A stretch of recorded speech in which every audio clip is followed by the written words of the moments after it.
Broadcast is now starting. All attendees are in listen-only mode.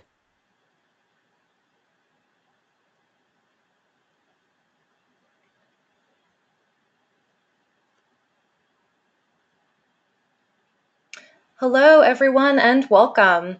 My name is Melissa Sweat, Customer Relationship and Community Manager at people-onthego, and I'll be moderating our webinar today. Before we start, let's just do a quick check. If you could head to the questions panel and go to webinar and just type in a brief note, a hi, hello, and okay, letting me know that the technology is working just fine. Hello, Annie. Hi, Thomas. Awesome. Thank you so much.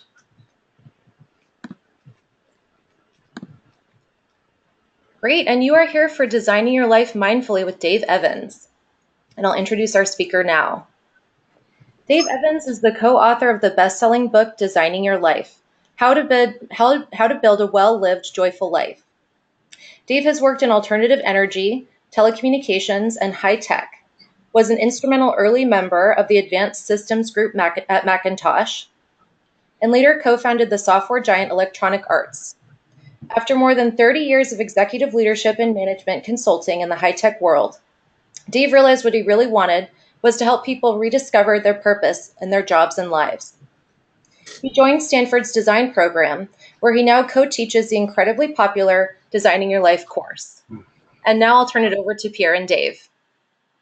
All right. Well, thank you, Melissa. Welcome, everyone. This is so exciting. I'm very excited to have Dave with us today. And I have my Post-it notes here already for our design thinking session about life. So, but before we dive into designing your life, how about we hear a little bit more about your journey getting to designing your life?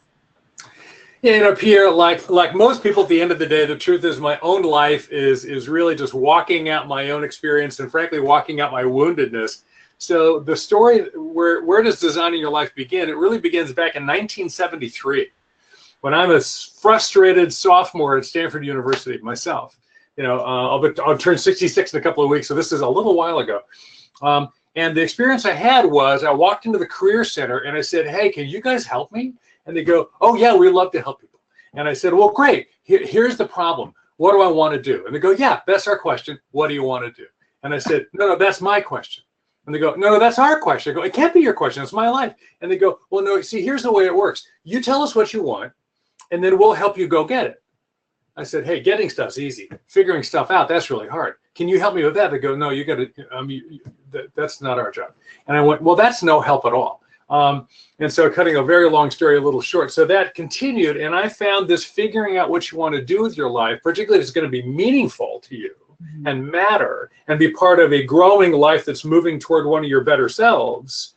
That's a really hard question.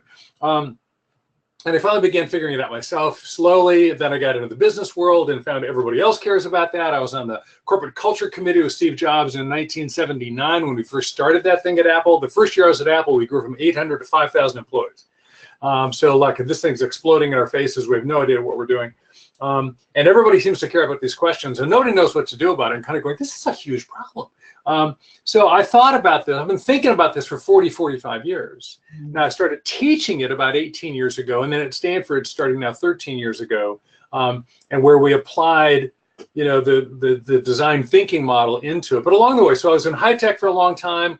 You know, I was a line guy. I was an executive. I was at Apple. Then I was a co-founder of Electronic Arts. Then, you know, all that sort of thing. Got married. You know, had a family, raising my kids. Then went independent after taking a time out to help my mother die of cancer. My father killed himself when I was very small, so I didn't have a dad, but mom really showed up for everybody. So I took a time off to help my mother through her cancer chapter.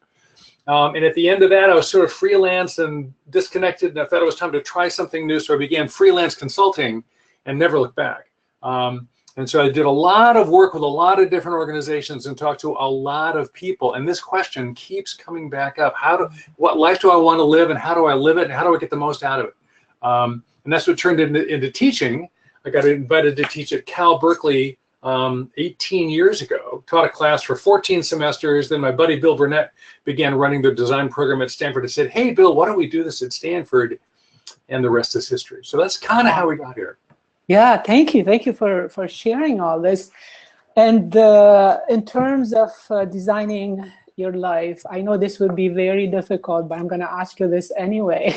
Would it be possible to give us like the 3-minute crash course? I know many people on the call probably have read the book and all set, but it's a good pressure for those, but also for those who haven't. What would that look like? Well, and with an homage to any Canadians currently listening in or tuning in later, we do have an answer to the 1-minute version of the class, but only of the book, only because of Canadians. Bill and I were just about to go on television at the 6 a.m. early morning news show in Toronto shortly after the book came on, live TV.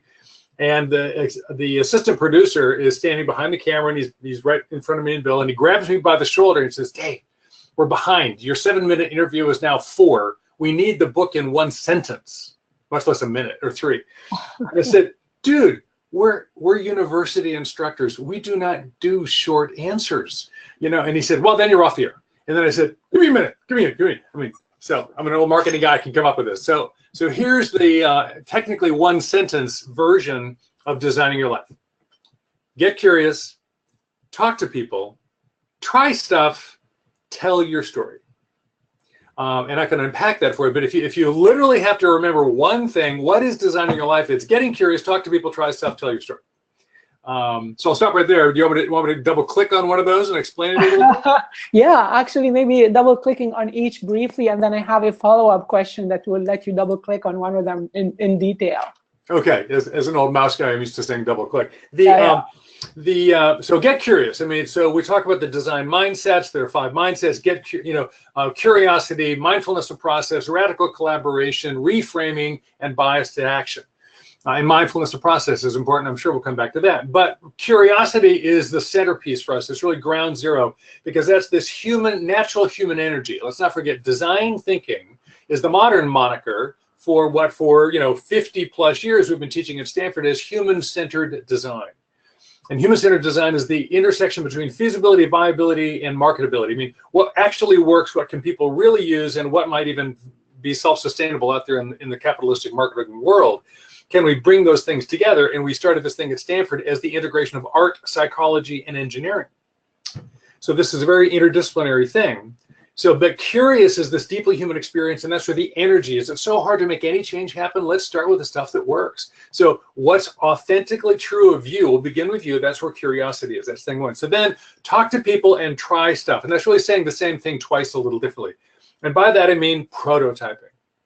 The essential cardiopulmonary system of design thinking is prototype iteration. And we'll talk more about what we mean by prototyping, which is a little different than what everybody else means by prototyping. But you can't analyze your future.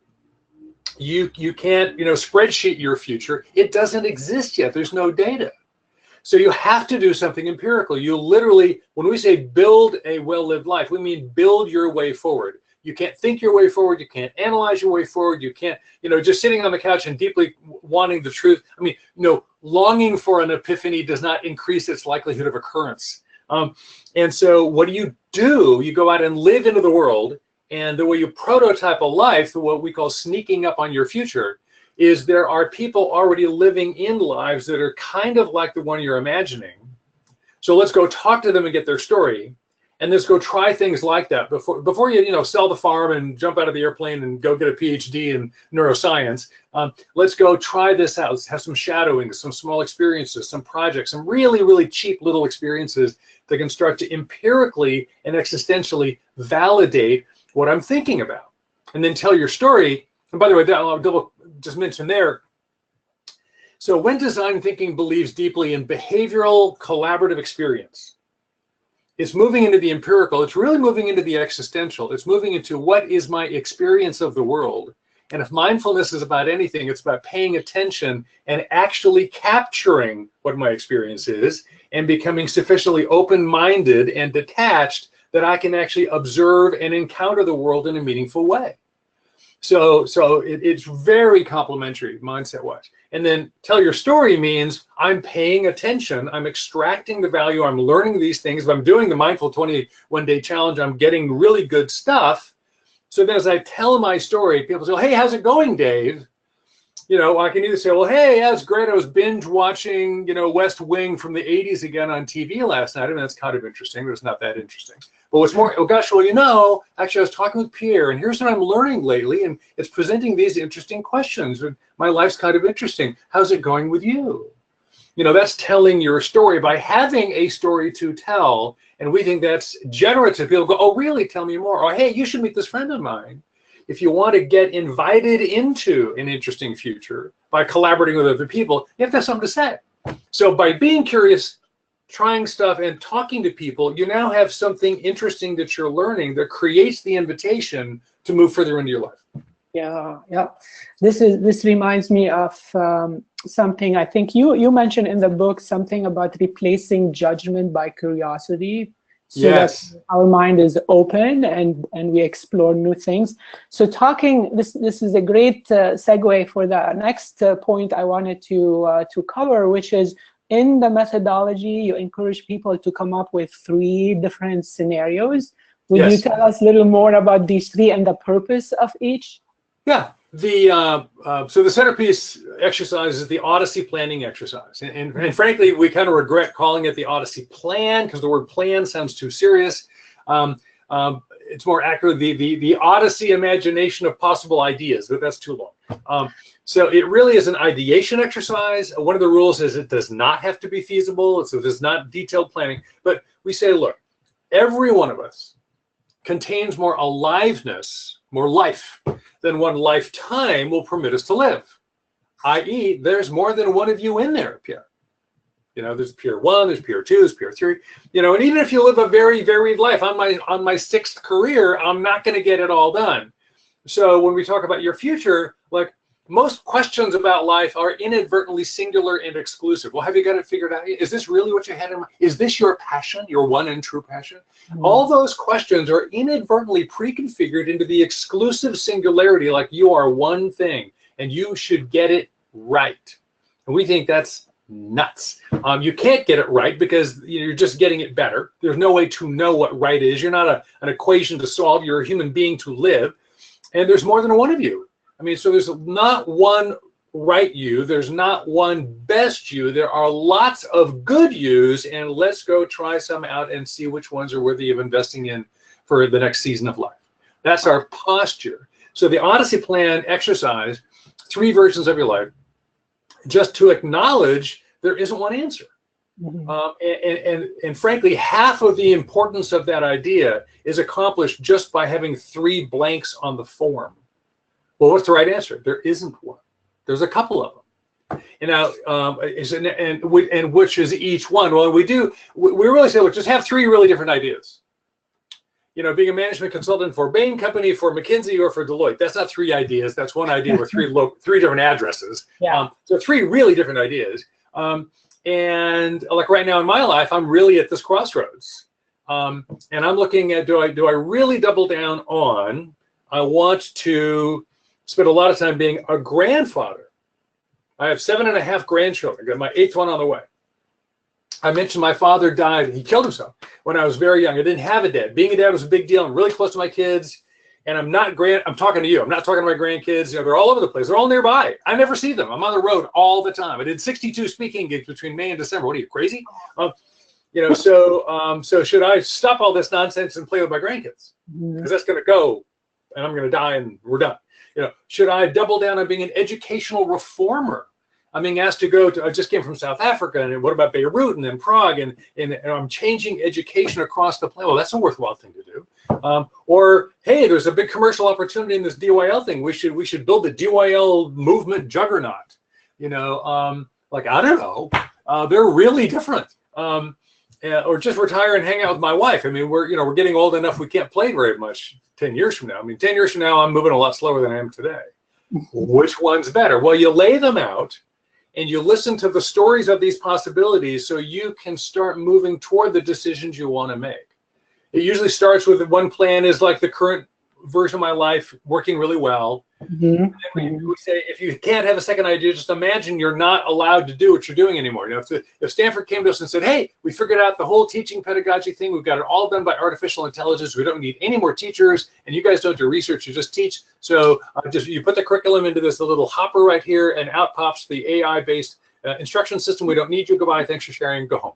You know, let's say that happened tomorrow. What would I do? Well, I have to do something else.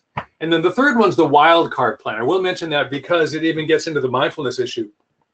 We want people to have one completely crazy idea. If money were no object, and I promise you nobody will laugh at you, what would you do? Mm-hmm. Oh, well, I'd go do. I'd be a full-time therapeutic clown in children's wards. I would, you know, I'd run a wine distribution business, you know, and what the reason for that wild idea is that it forces you to defer judgment. The brain is full of the internal critics constantly telling you what's wrong with you.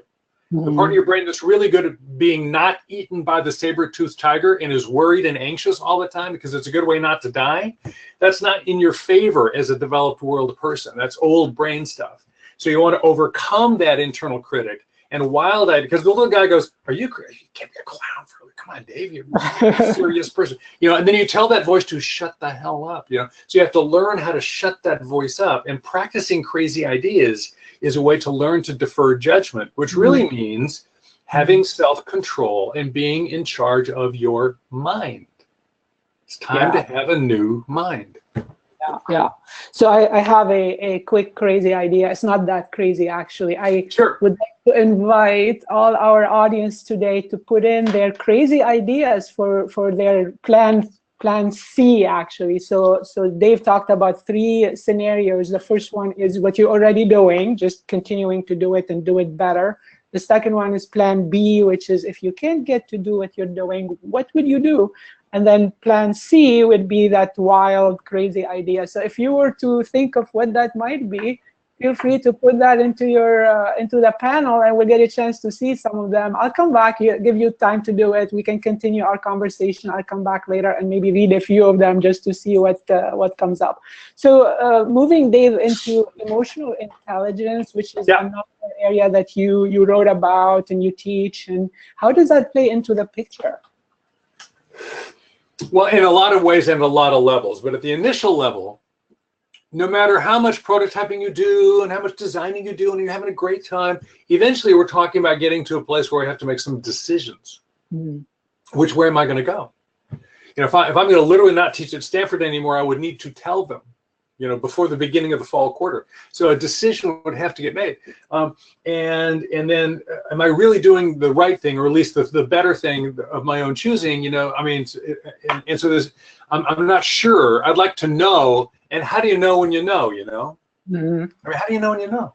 You know, that's a big problem for a lot of people. And so that's what we call discernment. So we define discernment, you know, which for many people is in fact a religious or a spiritual term. That's its historical legacy.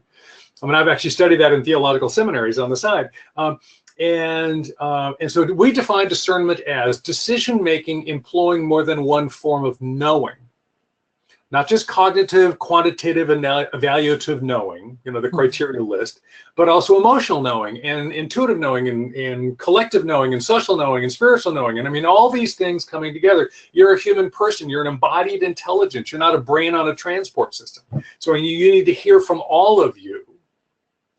And probably the first place to go beyond what the Western world is so terribly good at, was quantitative, cognitive knowing, you know, is emotional intelligence. You know, which Goleman defines as, you know, self-awareness and self-control, then moving out to social awareness and social control. And if I can hear from my emotional wisdom, so the neurophysiologists talk about the wisdom center, which is in the basal ganglia, the base brain, which has no connectivity to the verbal center and has high connectivity to your emotions and your intestines. So the gut feel, the idea the gut feel is a very real thing. Doesn't mean your gut is always brilliantly right, but it's very wise. It's just inarticulate. So I have to tap into, and this is where practices come in. I have to tap into these deeper forms of knowing, these alternate affective forms of knowing that allow me to acquire my own wisdom to apply to decisions. The first impact of emotional intelligence is better decision making. Now, there's more as I move into the practices of developing mindfulness in terms of am I in fact experiencing the well-lived life? Well, how would you know? Well, only because you're, Socratically, the unexamined life is not worth living. The examined life is the one that has all the upside in it. So now I'm starting to move into an awareness of how is it going and what my experience of life really is. Most people just aren't awake or paying attention. So being awake is a huge prerequisite to getting the full benefit of this life you've designed. We see people do a brilliant job of life design, then pay no attention, kind of run through it, wake up on the other side and do it again. That's crazy. Yeah, this is really cool. So it's tapping into the emotional side, the intuitive side, and both internally, but also the shared emotions and understanding others' point of views. Absolutely. Excellent. So let me see if we got a few answers here for our questions. So we've got, look for another similar job in higher education, and there are plenty of opportunities. Okay, let's see what Laura says. Find people jobs, training, retraining. That's great. Okay, let's see what Kathy says. Travel the US in a motorhome. Okay. There you go. That's actually a wild idea. The first two those are plan twos. Those are alternate versions of me, as opposed to sail around on a boat and post blogs about alternate ways of using figs. That's a wild idea. Okay, open an art center school for 3 to 15-year-old and 65 to 100. That's there great. You go. Yeah, okay. Well, great. Mark, and my wife just started watercolors, and it's changing her life. So. Wow. Okay, very cool. Okay, so moving to mindfulness, and I want to also acknowledge people from the 21-day challenge who are with us today. Hello, everybody. So where does mindfulness, I think you already kind of mentioned that a couple times, but maybe a little bit more about where does mindfulness come into the picture and how does it help the whole process? There's, when we teach the long 10-week-long course at Stanford, we actually use a thing we call the framework. Now, the framework, as we wrote the book, a book is not a class. We're not there to talk to you. So we simplified some things, and there's some things that actually aren't in the book. And this, what I'm about to say, is not in the book. And the book is, we believe that you use the term methodology. We think that's probably an okay term. The book and everything we're working on is really just two things: ideas and tools. There's a pile of ideas. These are helpful ideas, particularly ideas to reframe dysfunctional beliefs. And then a bunch of tools, things you can go try and do, a good time journal, or the Odyssey plan. These are tools you can act with. That's it. And you're the expert on who you are and what you're going to do next. So you go implement these things. So we don't have the step 1, 2, 3, 4, 5, do step 7, then suddenly the epiphany occurs, and step 9, you're super happy. It's great. It's nowhere near that prescriptive because people are nowhere near that homogenous. So we call it a framework with, the full class has like 40 ideas in it. And there's 3 layers to the framework. The top layer is the meaning-making layer, which is where the compass work, the book talks about the work view and the life view and what are my values? Is this really the authentic me? That's the meaning-making layer. Then there's the design steps, which is where you do all that active stuff we've been talking about. Then the bottom layer, which is where this mindfulness comes out. The bottom layer we call the support layer or the discovery layer, which is how do I attain and sustain the better version of myself that can keep this process going, that can get the most out of it, that can trustworthily make good discerning decisions. And so that's what's the maintenance requirements to be the kind of person who could live the well-designed life. And we see there are 4 components to that layer. They are practices, thing 1, discernment, mentors, and community.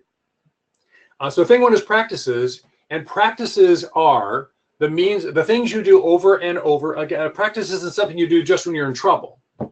Do you walk the labyrinth? Do you do journaling? Do you do meditation? Do you do centering prayer? Do what do you do art therapy? What do you do that evokes that betterness of you that's not just analytic? And so the kinds of things you're asking people to step up to in the 21-day challenge, to turn them into a practice, not just a one-shot event. Because it's the 30 days later or the 2 years later that the benefits of those really occur. That's the muscle memory you're developing. That layer and investing in it allows the designer, now you're making yourself a good life designer. You're acquiring what we call a conscious competency in life and vocational wayfinding. And to be a competent life wayfinder who's not attentive, not self-aware, can't access the inputs and the reflective awarenesses that come from mindfulness. If you don't have any of that available to you, there's almost no gas in the car. So in fact, as you know, we got interviewed by Mindfulness magazine, and the managing editor calls and goes, well, clearly mindfulness is the centerpiece. I mean, it's so obvious that you guys started from mindfulness and built out from there. And we said, well, not actually, but the fact that you think that is fine, because we like it a lot. So, and Bill and I do our mindful practices in very different ways, but the whole point is what fits you on the way to becoming your whole self. Yeah. So out of curiosity, any of the mindfulness practices that you do that you feel like they're highly effective that you'd like to give us some insights about, Dave? Yeah, well, people say these days, I'm spiritual but not religious. Actually, I'm spiritual and religious. And Bill's an atheist, so we get together. It's really good that we can support each other because we understand a wide range of points of view. So for me, my practices are spiritually centered. So the first one, because as you can easily tell, my brain is really noisy, and I'm massively extroverted. I'm around other people all the time. So I spend a fair bit of time alone on a bicycle. So if I work out and get into my body and out of my head, get into that sort of droning, quiet, chanting zone of pedaling a bike a couple hours, that's very important to me. I do a particular form of a Christian spiritual meditation called centering prayer. It goes all the way back to the ancient mystics. So I've studied, religious mysticism for years. I think things like journaling can be very profoundly important. And frankly, some of the ways I do the Odyssey planning, which is what I call narrative imagination, what I call grokking. So sometimes when I'm thinking about my life, I will write the journal of a conversation of the happy version of myself living something out. And then I'll listen, rather than say, well, what do I think are the important attributes or the features? I don't make a list. I write a story. So I use narrative, I use storytelling, my own life storytelling as a journaling exercise. So I write the story of my life, not write about my life. Most people journal about their life. I journal of my life. And so I do that narrative as a way to hear my own story. Thank you so much. This is a wealth of insights and ideas for all of us to think about and consider. The journaling specifically, which is kind of part of that 21-day challenge, is to reflect. Yeah, and now Bill does an interesting thing again, because Bill believes in Nietzsche, mostly. He's an atheistic existentialist, and but he's also very big on practices, which the religious world was essentially called these creeds.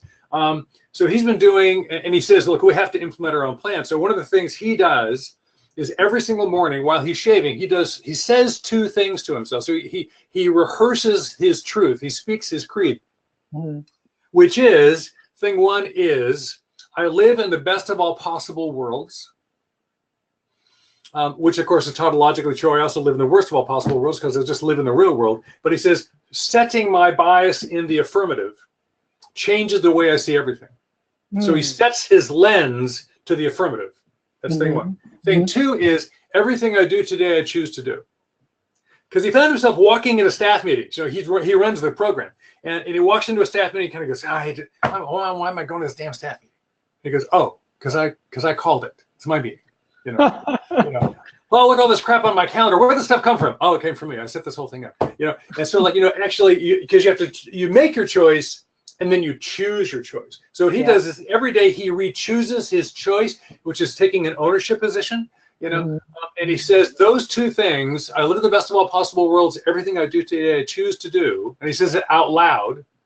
So as a practice, it is more embodied because he hears it, he feels it in his chest, it becomes true, he speaks his own truth.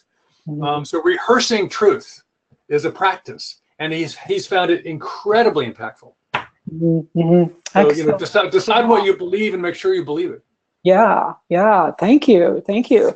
So this takes us to probably our last question before we take some questions from our participants today. Sure. And that is the technique that you mentioned in the book, and part of the framework is for everyone to track their engagement in the different activities they do, and also to reflect along the way, so they're getting more meaningful understanding of what is it they're passionate about, what is it they're not, and make that part of this journey. So yeah, can you tell us a little more about this?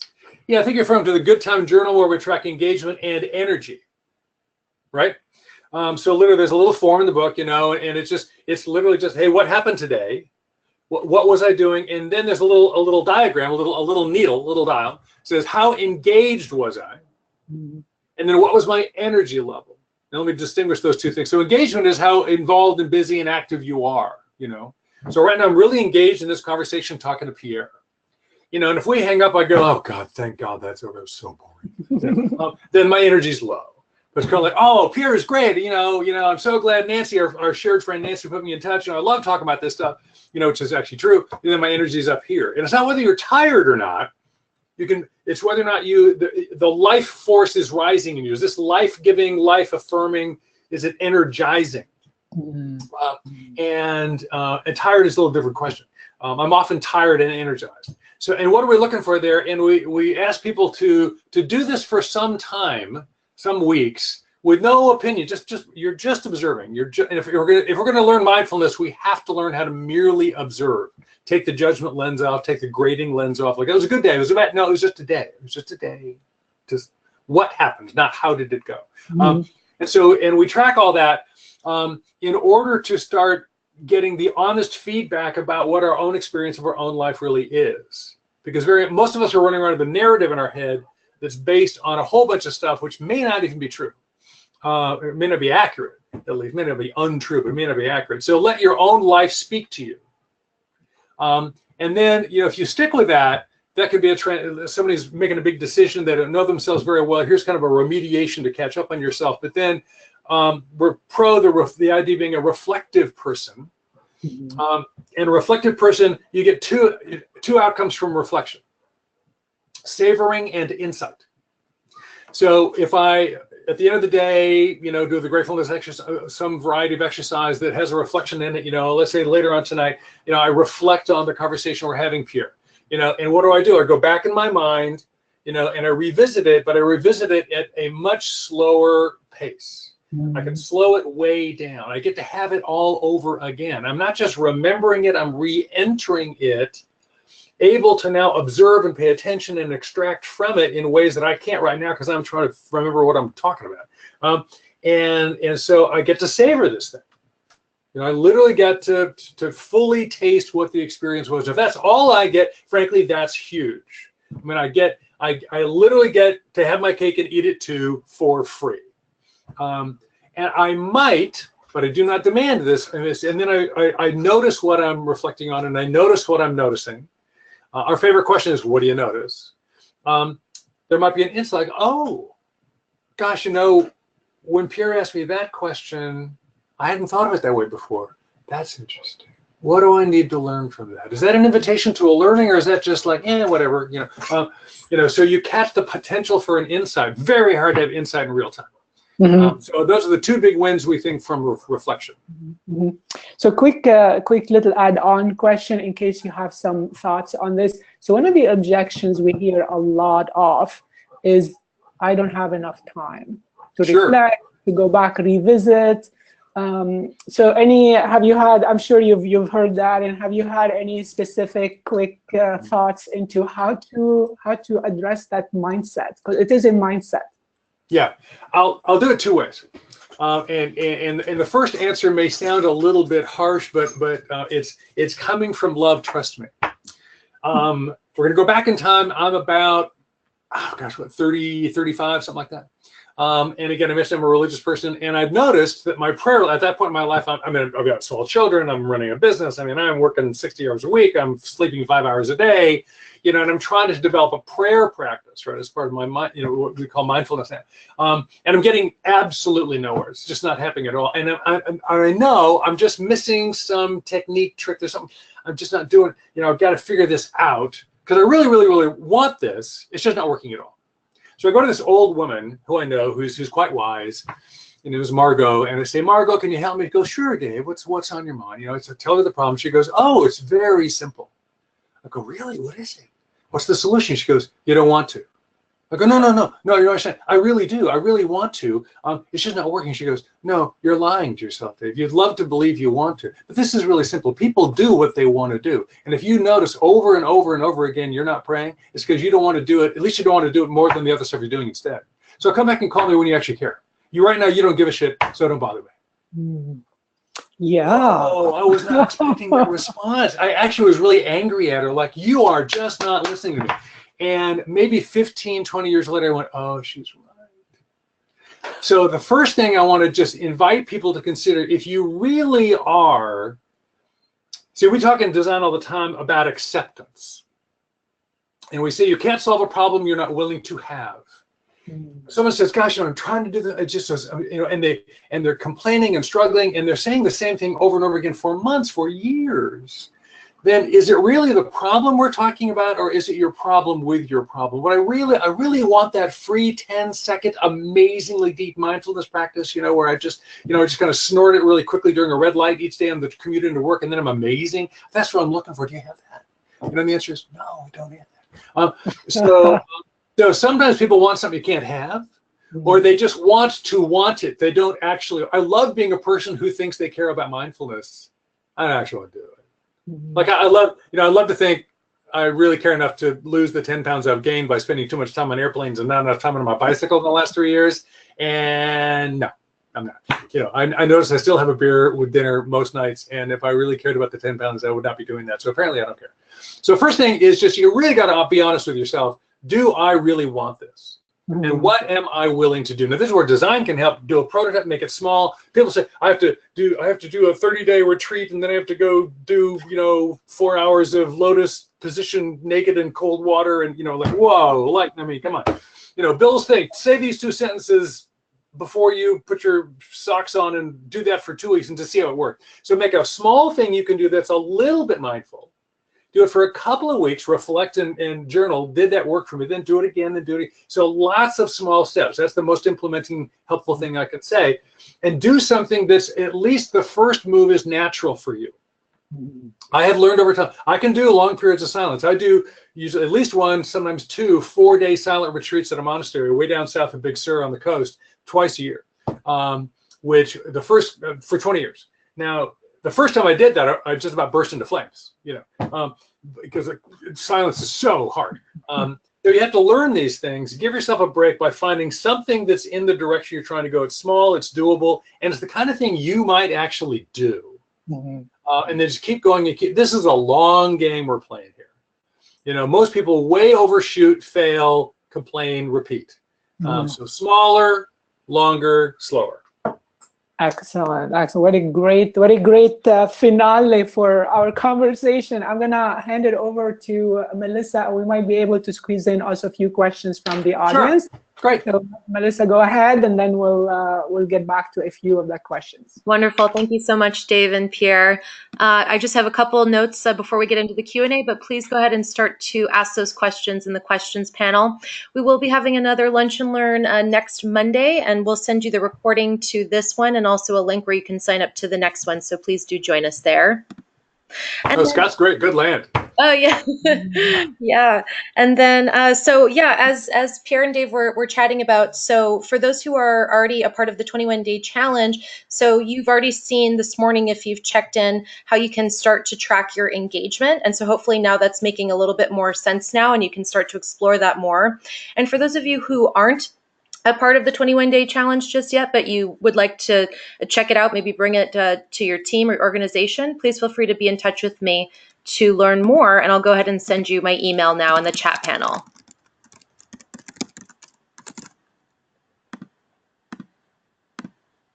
Great, and that's coming to everyone there. And now we're all set for our Q&A. Okay, so one of the questions that came up, and this is back to how do we incorporate new useful habits, Dave. Any specific ways you might suggest for breaking out of comfort zones type things, like the example that Jane gave, like binge watching or having just busy things that are comfortable? So any things come to mind that how do you break out of those habits? Okay, so this is not so much how do I do something that's uncomfortable, but how do I get out of something that's too comfortable? Yeah. Okay. There's what a friend of mine calls the theory of replacement. It's almost impossible to simply get rid of something. Quickly, whatever you do right now, Pierre, the only thing I care about is don't think of a blue horse. We can talk about anything, but it's very important that you don't think of blue horses. Do not imagine a blue horse running by, particularly one with a pink mane. Do not think anything about blue horses. Yeah, it's right here. It's big. It's blue. It's impossible. It's impossible. So I'm going to sit down and not watch TV now. Not going to happen. So what you have to do is you got to come up with something that's more attractive at the same time frame. You know, so it's much easier to be distracted, positively distracted. People go, oh, I got a distraction, I got an ADD problem. Hey, if you can't fix it, feature it. Find a way to get positively distracted. You know, people who suffer anxiety, people who suffer bipolar, people who suffer addiction, you get into trouble. You've got the halt thing going. You're hungry, angry, lonely, or tired, right? If you're in a hungry, angry, lonely, tired place, you're in danger. And you should do something else. The number one counsel is get up and physically change the location and move around. Second thing, get connected to another person. Third thing, over time, have an accountability system that helps you do this. You're not in this thing alone. So the thing is, come up with something that's more fun to do, more interesting. Then, if at all possible, have that thing you're going to do be with somebody else, so it's collaborative. And then either the collaborator or somebody else could be your accountability partner. We do accountability stuff. And again, people way overshoot there. Like they hire a personal trainer who's going to sort of beat the crap out of you. You come on, you can lift that weight. You know, I mean, wait a minute. Here's the accountability system we install. Like the one thing we ask people to do is start calling strangers. Learn how to reach out and be a member of the human community. Go on LinkedIn and call a stranger. You know, and too scary. And we say, look, okay, here and here's part of the assignment. You're all supposed to make 3 calls to a stranger this week. We sign that on Friday. And then we say, and on Tuesday, you have an accountability buddy. As an accountability buddy, you have to hold hands with some partner. And you schedule a 1-minute phone call. In that 1-minute phone call, each of you asks the other person the following incredibly penetrating question, which is, Pierre, how's it going? And since we both know you're supposed to be making some phone calls, you're going, oh, I haven't made the calls yet. You know, I'm gonna call in. Well, you're gonna call tomorrow. Okay, great. And then you say, so Dave, how's it going? You made your calls? And I go, oh, of course, I'm an extrovert. I made the calls. But just in fact, half the time they don't make the call, but they know they were supposed to, and that alone, it's surprising what a small amount of reporting out will help you keep something top of mind. It's not the fear, it's the top of mind. So those are the tricks are distract yourself positively, get other people involved, and have a light accountability partner. Your chances of success shoot up. And it takes at least 6 to 8 weeks to change a habit. Yeah. So Melissa, did you select maybe 1 or 2 more questions? Probably all we have time for is 1 more. So which one do you want to squeeze in before We're gonna do 2 fast answers, yeah. Yeah. How about this one, Dave? So what would be, you talked, there's so many takeaways from this talk, but what would be one action item that you would recommend for all of us to do today if we wanted to start designing our life? Read the book. Thanks for the plug, Pierre. Well, no, I think looking through the lens of mindfulness, what I would say is do the gratefulness exercise. If you can do one thing, do the gratefulness exercise at the end of the 3 things I'm grateful for, write them down, and then share them with 1 other person. That's cool. It. Just start doing that. I like that's excellent. Yeah, that's a great way actually to also, I'm going to add this, one of our actions and tips in the 21-day challenge. Yeah. And I think that's a great way to kind of wind down and conclude. So thank you so much, Dave. This has been so insightful. Everyone on the call is going to get the recording. And we're looking forward to keeping this team going and hopefully connecting again in the future. So thank you for sharing these great insights with us today. Well, thanks for having me. You guys are doing good work. Glad to be a part of it. Thank you. Thank you very so much. Dave. And thank you all again for joining. By the way, this is my email, melissa@people-onthego.com, if you'd like to learn more, and we would greatly appreciate your feedback. You can also provide some input there if you'd like to be contacted. Thank you all again, and have a great rest of your day. Bye-bye. All right. Thank you. Bye. Bye, everyone. Bye.